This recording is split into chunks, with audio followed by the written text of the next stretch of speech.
welcome to the Life and Listings podcast. I have Jack here. Hey, Jack, thanks for joining us today. Jennifer Stats, thank you for having me. Appreciate it. For anybody out there that has not met you yet, tell us a little bit about yourself, where you're at and who you are. Yep. So we're based in York, Pennsylvania, South Central Pennsylvania, north of Baltimore, Maryland by about an hour, west of Philly by about 2. So we're right south of Harris. Our sales team covers the South Central Pennsylvania and Northern Maryland markets. Amazing. And the interesting thing about you is you are not an agent. You are a business owner that owns multiple teams. Tell us a little bit about that. Like, what made you do that? Yeah. So the start was like a real estate investor. So I started buying properties for the sake of building rentals and portfolio income, and then doing some private equity investments and some other businesses. And really just started back in 2009, started a true investment company, already owned a ton of properties, and we started doing a ton of short sales. So we figured, hey, let's go get some folks that are licensed, and so they can put their name on a placeholder basically for our short sales. Yeah. And that's kind of how it got started. So I never felt the need to get licensed. I've been very fortunate to build up very successful sales teams, but basically, the start was going out, creating investment opportunities, and then building up sales professionals that happened to achieve at a very high level. It just happened that they, got the real estate license. It's so funny because I hear a lot of other team leaders that are kind of going about it backwards, right? Like build this business and then they try to take themselves out of production. But you kind of like backed into it a little bit differently. And I think that you even run your business a little bit different. I think one of the biggest differentiators for you is just how you really work with your sales professionals and make them really high performing. You have no interest in anybody on your team that doesn't sell real estate. So let's dig into that. Like, how do you do that? Yeah, I mean, I think the typical model is that you get a lot of bodies in there and they get licensed and you hope and pray that they're successful. Again, it's very unfortunate for the industry because the barrier to entry is pretty simple. Like in Pennsylvania, it's 75 hours and some continuing eds, and you pass a test or two. So again, that's the unfortunate part, but it's also the fortunate part for those that want to truly become sales professionals. And many, many years ago, I was introduced to Sailor sales training in one of my other businesses, and it helped us to have a system and process in place. And I was like, my gosh, I can take this information with other businesses that we own. Let's professionally train them. And then it doesn't matter what industry we're in. So if people stop buying houses, we can start, helping people with widgets. It's building top line revenue. And by getting folks like the sales training that they need, they can have way better conversations, higher conversion, and they can achieve in life at a much higher level. That's a really interesting way of thinking about it. Like if the real estate market tanks or changes, or you decide to change your business model, you still have strong salespeople. And I don't think a lot of other broker owners or team leads look at it that way. So what kind of training does that, like what is your process, your onboarding, your training look like for those sales professionals? Yeah, so like many, many years ago, I went through the Sailor sales training, have an incredible trainer who's helped us and helped our team. And then again, even prior to like real estate, I invested in a landscaping company and brought 2 of the top landscape professionals into my world, and they started getting the training. The next thing you know, like they're killing it, doing multi-million dollars worth of sales on an annual basis at very high margins. And again, it's really having an abundance mentality to start with the sales training. Realizing that there's some will, some won't. So what? So someone's waiting next, and we want to work with those who want to work with us and who value us. And I think that's the big thing is mindset was there. Let's build the skills, and then let's teach them to not discount themselves. Yeah.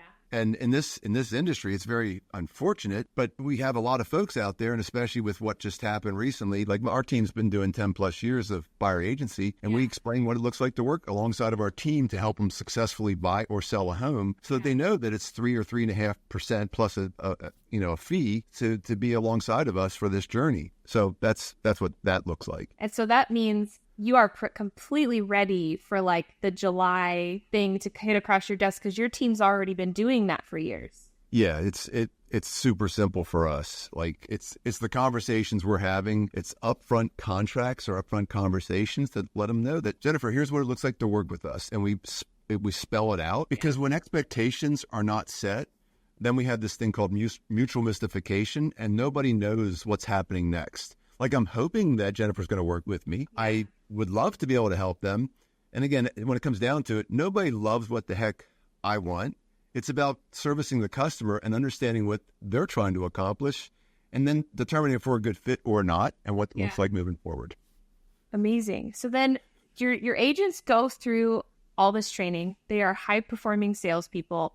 How are you keeping them accountable? What are you doing on a regular basis to like keep honing their skills and like working through your systems? Yeah. So systems, like we have this common friend. She happens to be on our team, Sarah King. Everybody needs Sarah. Good news is I got her and you don't. I'm just picking. But, Jennifer, like that's how we met, is in a room at a Tom Ferry event that Yvonne Arnold was hosting. And like having an incredible leader there, like Sarah, and she learns a ton from you. She learns a ton from others, and we bring it back, implement it. And if it works, which most of the times it does, we implement it. But like the reporting, the tracking and reporting and the accountability is the big part of the success. Yeah. Because, whether it's understanding 30, 60, 90, how many people we're having conversations with, we used to focus on connections. We stopped doing that. We report them, but we focus truly on appointments set and met. Okay. Because belly to belly is where the relationships get built. Yeah. And then we put the systems in place to allow our teammates to do way more people work and way less paperwork, so to hand that off.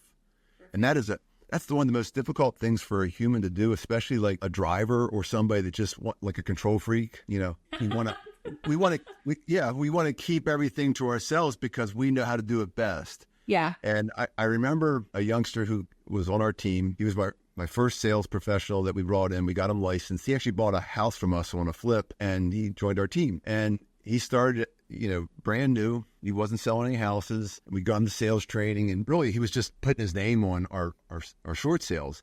And we built him up and built him up and built him up. And, 6 years into our relationship, he was doing 122 transactions on an annual basis. And, how does that happen? It happens by trusting in somebody else to do some stuff that you don't or shouldn't be doing. Yeah. So we call it no pay versus pay time. And not that no pay is not an important aspect of it, but there's folks that can do certain jobs and tasks for way less than what you're potentially getting paid to do. Yeah. I mean, that right there, that's so interesting. So you call it pay. So it's like the money producing activities, right? That's like what you normally hear. And then you say like delegate everything else out. And then your team has set up a lot of that, where you have a lot of admin support for the team members, correct? Right. So we have a person in our office, but we also have an international team. And we don't call them like, virtual VAs. Yeah. They're truly a part of our team. They're treated as such. They're humans that we love and adore. They've been with us many years, and we built relationships that they perform at very high levels. And there's an expectation. They get paid nicely. And, people that think that, oh, you're only paying them X, per hour. We got to look at the different scenarios that they're in. And they're extremely well paid for where they're living. Yeah. And they get to live a really nice life based on that. But it's way, way, way below what we would pay the same human in the States. Yeah. Yeah. It's way more cost effective if you can find the right virtual partner and take good care of them. Yeah. It's game changing for your business. I think where most people kind of fall flat on that is that they don't treat them like people. They aren't making them part of the team, and then it doesn't work out long term. So I know you guys have done the polar opposite and have a really strong team there. I mean, going back to, you brought on an agent that bought one of your short sales. What a compliment that is to like sell him a home, and then he comes back and joins the team. Was he interested in real estate beforehand, or did he just see what you guys were killing? Yeah. So he was actually had his license and left the industry at like 18 years of age. So that's pretty funny. You go in, and just like most of the folks, like there's still a lot of people joining the industry, but as soon as they're joining, they're on their way out. When you have close to 90% leaving within 5 years, and I think it's higher than that, but and most are stroking a check, or somebody in their life is stroking a check to keep them in business. Yeah. When you're selling 1 or 2 homes a year at any split, doesn't matter what it is, you're losing your hiney, and they just don't realize it. And they love showing homes, and I need something to do on the side, and like it's my side hustle, and all the foolishness that you hear for the low level achievers in life. Yeah. Yeah.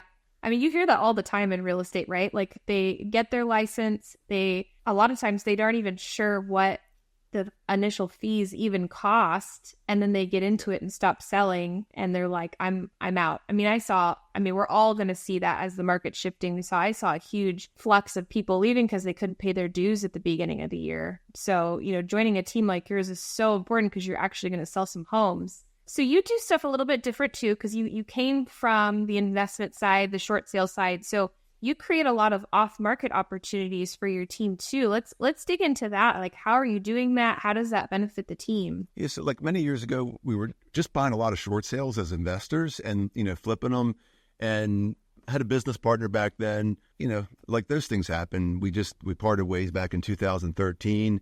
I felt like I was bringing 95% of the revenue.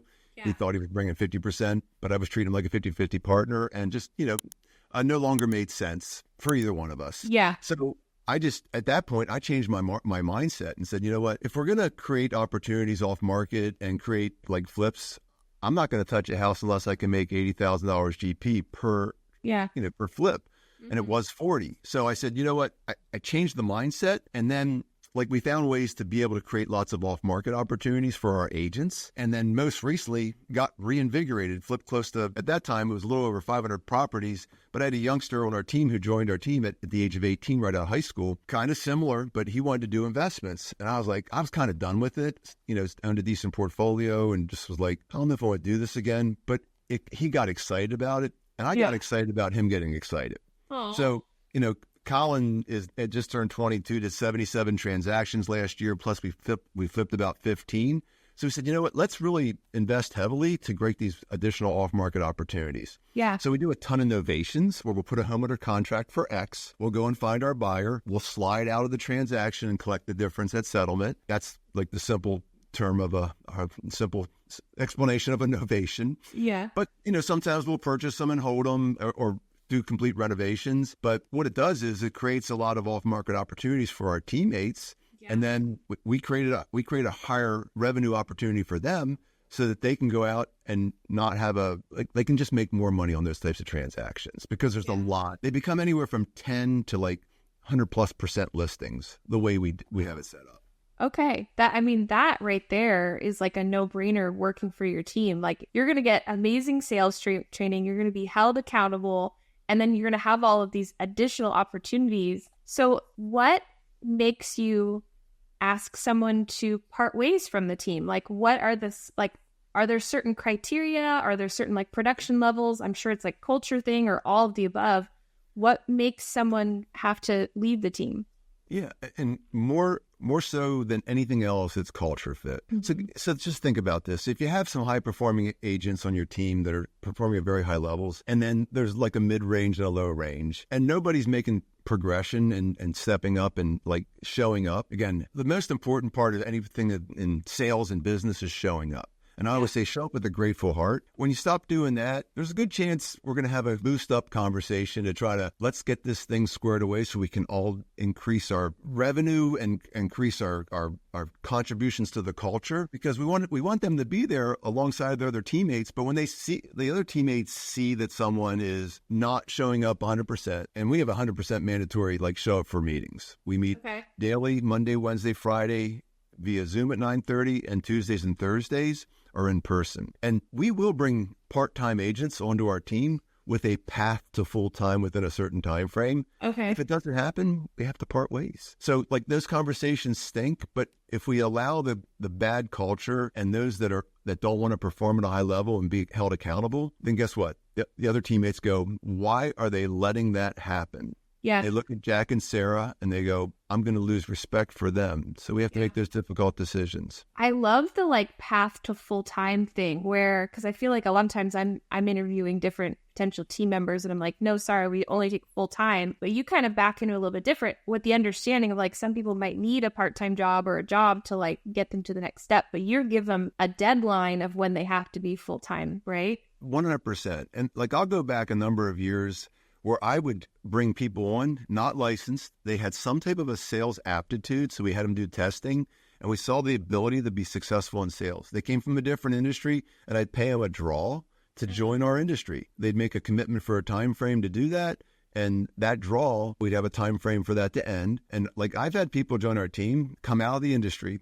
I'd pay them a draw. And within 6 months, like the most successful of that type of scenario was somebody that within 6 months on their I think their 5th month, they did 19 transactions in 1 month, the next month 15, and the next month 14. Now, unfortunately, the ego got way out of control. And sometimes, you think that you're making so much money that your poo-poo doesn't stink. Yeah. And it became a bad culture. So we removed the individual from our team because revenue without culture destroys a team. Yep. 100%. I love that. I'm gonna take that idea. I'm 100% gonna take that idea and like use that, because that's so important that you're holding them accountable, you're setting due dates, and then you can just say, you didn't hit that. We provided all of the tools and the leads and everything that you needed to do that. You need to go back to maybe your full-time job doing whatever you were doing before. Yeah. So I'm interested to hear your answer on this one. So I'm gonna pivot a little bit, and I'm gonna ask you one of our podcast questions. So, Jack, what is your superpower? I think it's changed, but I think one of the biggest ones that I didn't even realize that some people have shared with me is like connecting other humans, like-minded that want to grow. Because I truly believe that the proximity is power, and it's also proximity can be very, very destroying. So let's connect with people with like minds that have great attitudes, that are willing to be held accountable. And I think I always, like Sarah and I always like to say, everybody, like every time we meet with someone, they all want to be held accountable until they are. Ooh, that's good. That's a good one. So how do you, when you hold someone accountable and they thought they were, but maybe they weren't ready, what do you see? Do you see pushback? I think all of it comes from the upfront conversation and the upfront contract. Because if you don't know the expectation and the foundation hasn't been set, it's easy to have, again, go back to mutual mystification. We're both thinking different things. And I thought this, you're thinking that. And then it causes a rift in the relationship. And now all of a sudden we're pointing fingers and blaming one another. And no, I said this. No, I said that. So if we don't have that understanding up front, it just makes it so much difficult, and it almost always ends in disaster. Yeah, 100%. If they don't understand your expectations, and then you go to hold them to your expectation, they're like, I didn't know I was supposed to be doing that. That conversation's not going to go all that well, right? And I think one of the things with respect to that is just like meeting with a client and letting them know that, Jennifer, we may get together and we might determine that we're not a good fit. Because sometimes I meet with folks and they might not like the way my hair is or my smile or my teeth. And they go, oh, gosh, I just don't want to work with a guy like that. And it's okay. Yeah. So would you be comfortable letting me know that I'm not a good fit for you? And likewise, when we get together and we determine that, if you say that you're truly committed to purchasing a home and not willing to do the steps, do you mind if I call it out as well? Yeah. And letting them know, so now we're on an adult to adult level to have that conversation. So the expectations are set, what it looks like to work with one another, and even determine if starting to work with one another makes sense. I love that. I mean, and that's so important on so many different levels, because you're talking setting expectations with your team, probably both agents and internal team. And then you talked about earlier too, about like setting the right expectations with your buyers. And so when we make this shift in July, your team's not going to see the same thing that everybody else is scared of, because they're used to setting expectations with people. Yes, please, people out there listening, if it's one of you or a million of you, guys, you got to understand your value, letting them know what it looks like working together. And I will say this is the big thing that I always like to say to others out there. Stop effing discounting yourself. Yes. Stop doing deals for 1%. You discount on our team, it's coming out of your side. It just doesn't happen here. Yeah. So I want to encourage everybody to start valuing themselves. I mean, it's so important, right? I mean, you've said that a million times to me, like, do you have anybody taking less than 3%? I'm like, well, there are some markets where that's pretty standard, so it's hard. Don't do it. I'm like, okay. So I think it's such an amazing conversation to have with your agents and set that standard for your team, right? Because you probably made a conscious decision at some point that nobody on your team was going to do a discount deal. And now you've taught your agents to do the same thing. And now nobody takes less than 3%. Yeah, I think, I'll give an example of Emily on our team. She's been with me 9 years. She came in as an admin working at our front desk. And back then I owned a property, and really it was more like a frat house. So there was 5.5 of us in there. We were doing 352 transactions. I was flipping 22 homes at a time.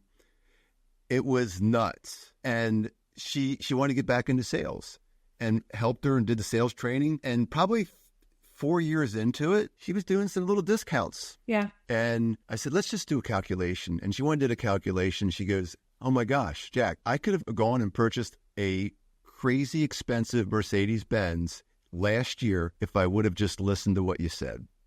I go, from now on, like, to be on this team, that's done. Yeah. And I think that was a beautiful part for Emily, is that she realized it. And now, like, last year she did, I don't know, 78 transactions. Yeah. She's a crazy high-level producer, and now she's getting paid her full value on every transaction. Mm-hmm.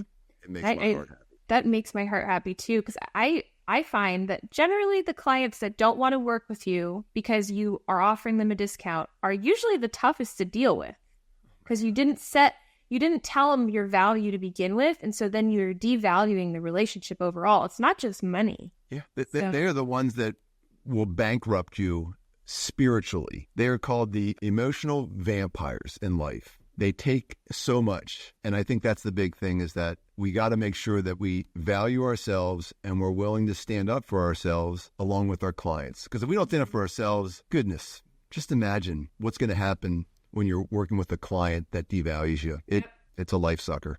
It's going to be so bad. So, well, Jack, thanks so much for coming on the podcast. This was amazing. I feel like we've got so many like tidbits and little like golden nuggets in this conversation.